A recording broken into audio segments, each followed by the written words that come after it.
The story of King Charles III and Queen Camilla began in the early 1970s, igniting from a chance encounter at a polo match. What started as a mutual fondness grew into a powerful yet clandestine relationship, one marred by duty, tradition, and public scrutiny. Despite their bond, Charles married Diana Spencer, and Camilla wed Andrew Parker Bowles.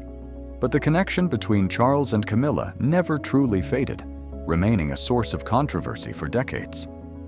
The royal narrative shifted significantly when Charles ascended the throne following Queen Elizabeth II's death in 2022.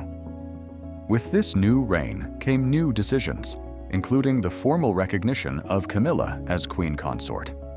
This move marked a significant departure from past royal conventions and served as both a public affirmation of their union and a strategic step in redefining the monarchy's image. Initially branded the other woman, Camilla faced relentless criticism from the media and public. Her image was battered by tabloid narratives that painted her as the villain in the tragedy of Charles and Diana's doomed marriage. However, Camilla's slow but deliberate transformation into a royal figure of compassion, advocacy, and service began to change perceptions. Through years of charitable work, particularly in areas like literacy, domestic violence, and mental health, Camilla built a new legacy.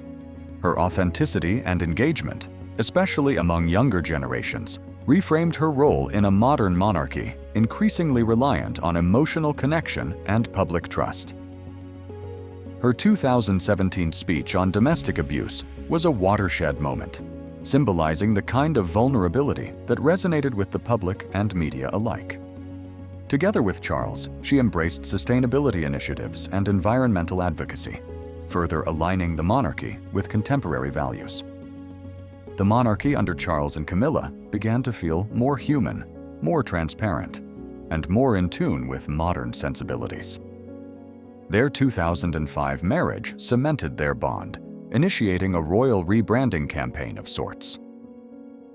Queen Elizabeth II's eventual endorsement of Camilla proved pivotal, legitimizing her position and silencing some of the monarchy's harshest critics. Public appearances, charitable work, and strategic communications helped rehabilitate Camilla's image. Camilla's efforts, particularly the launch of her reading room and advocacy for literacy and mental health, were not mere formalities, but part of a deliberate positioning. Her charm, sense of duty, and visible presence in communities shifted her role from scandal to symbol. She came to embody the narrative of reinvention and redemption, once an outsider now embraced within the palace walls. Yet, as Camilla's public approval grew, a darker, more unsettling narrative began to emerge, one that could shatter everything that had been rebuilt. While Camilla's life was the focus of headlines, her son, Tom Parker Bowles, quietly thrived outside the royal spotlight. A respected food critic and author, Tom carved a life of extraordinary luxury away from the cameras. He owns elegant properties in London and the countryside, frequents Michelin-starred restaurants, and is a staple in elite culinary circles. Despite not holding a royal title, his lifestyle, first-class travel, private chefs, exclusive dining clubs, mirrors that of the highest echelons of British aristocracy. His wealth, a mix of inheritance and self-made fortune through best-selling cookbooks, television appearances, and possible restaurant investments, supports a life of quiet affluence.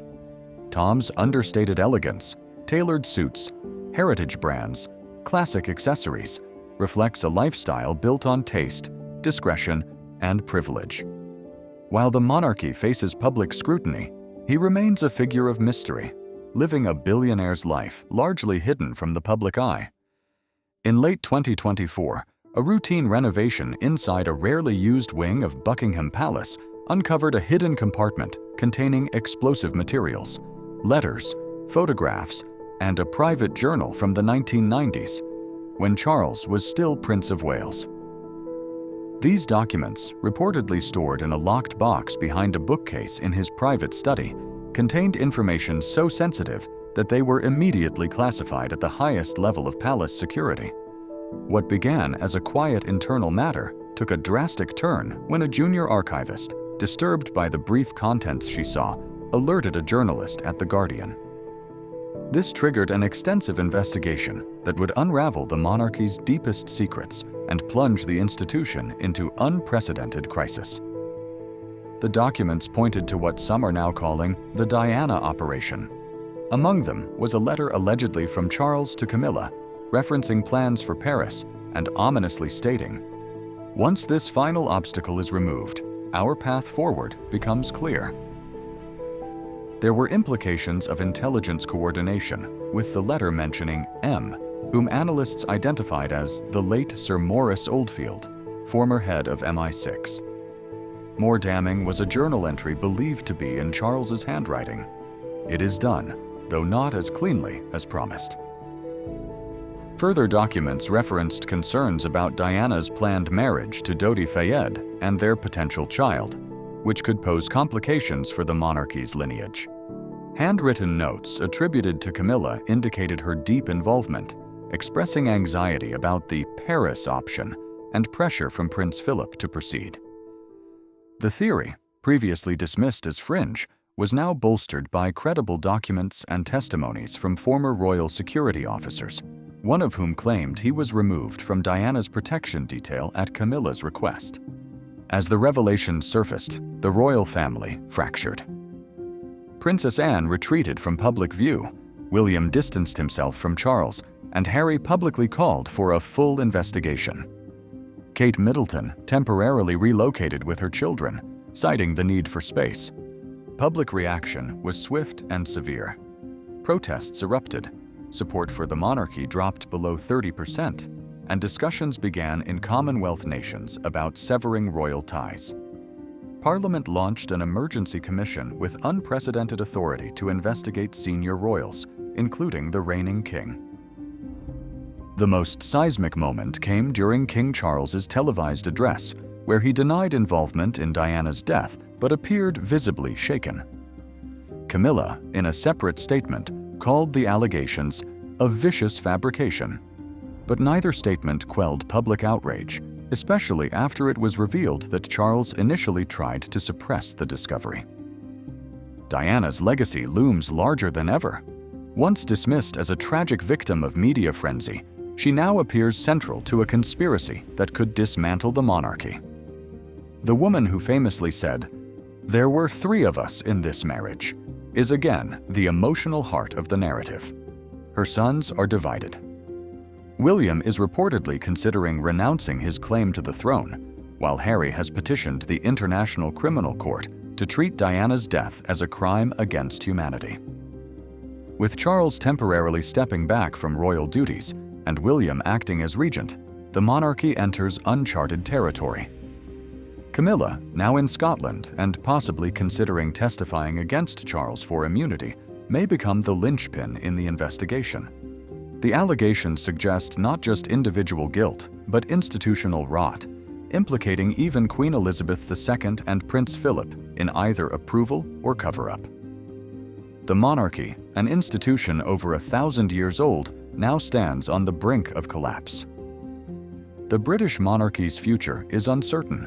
Can it survive this scandal by evolving once again, or is this the end of the line? Supporters argue that William and Kate could revive the institution. Others believe the scandal's magnitude makes the monarchy unsalvageable.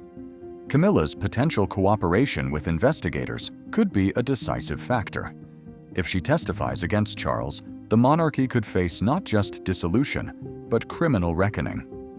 As investigations continue, one thing is clear: the traditional wall of royal secrecy has cracked. With it, the possibility of a future where monarchy is no longer a given, but a relic of the past, grows stronger. Diana, in life and death, remains the monarch of public emotion. Her humanity, struggles, and compassion won the people's hearts in ways the crown never could. Now, even in her absence, she commands center stage in the most devastating royal scandal in modern history. What began as a love story between Charles and Camilla, riddled with complexity and perseverance, has spiraled into an existential crisis for the British monarchy. As secrets surface and alliances shift, the world watches. And the question remains: will the truth set the crown free or bring it down?